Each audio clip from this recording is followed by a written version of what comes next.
आहे परावन जो सजण ॾिना हिन सूर आसिफ़ नमी राणीअ खे था पल पल पवन पोर सूर बि थिया नासूर अची मिलिया मिठल शाह खे यार हिकु ॾिनो धको चोटीअ वारो यार हिकु ॾिनो धको चोटीअ वारो जुदाई थी जोरे रवां ॾींहुं सारो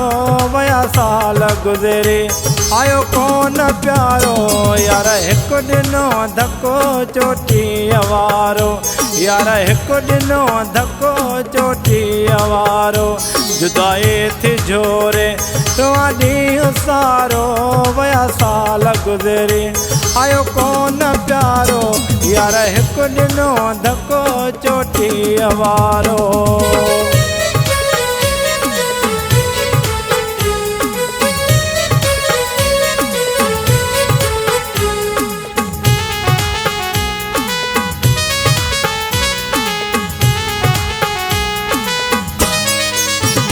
कयां ॻाल्हि कहिड़ी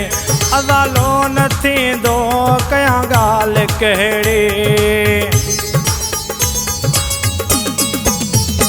कयां ॻाल्हि कहिड़ी अज़ालो न थींदो अहिड़ो ज़ुल्म कंहिं सां निरालो न थींदो यार हिकु ॾिनो धको चोटीअ वारो यार हिकु ॾिनो धको चोटीअ वारो जुदाई थी जोरे रवां ॾींहुं सारो वया साल गुज़रे आयो कोन प्यारो यार हिकु ॾिनो धको चोटीअ वारो यार हिकु ॾिनो धको चोटीअ वारो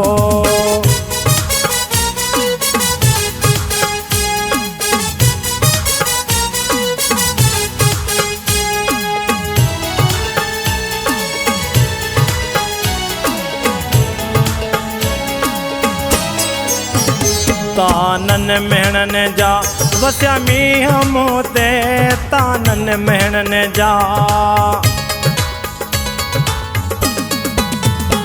तानन मेहणन जा वसिया मींहं मूं ते अहिड़ा ॾुखनि जा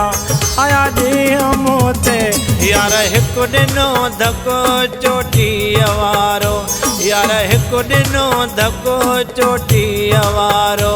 जुदाई थी जोरे रवां ॾींहुं सारो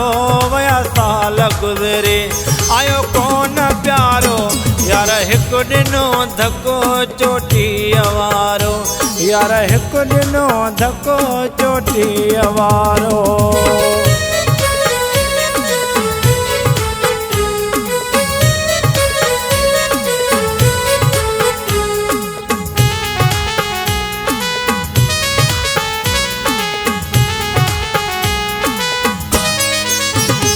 अली गुल खे दिल जो मरीज़ो कयो अथसि अली गुल खे दिल जो अली गुल खे दिल जो मरीज़ो कयो अथसि चवे मीर जत थो पोइ बेशाबस अथसि यार हिकु ॾिनो धको चोटीअ वारो यार हिकु ॾिनो धको चोटीअ वारो जुदाई थी जोरे रवां ॾींहुं सारो वया साल गुज़रे आयो कोन प्यारो यार हिकु ॾिनो धको चोटीअ वारो यार हिकु ॾिनो धको चोटीअ वारो यार हिकु ॾिनो धको चोटीअ वारो।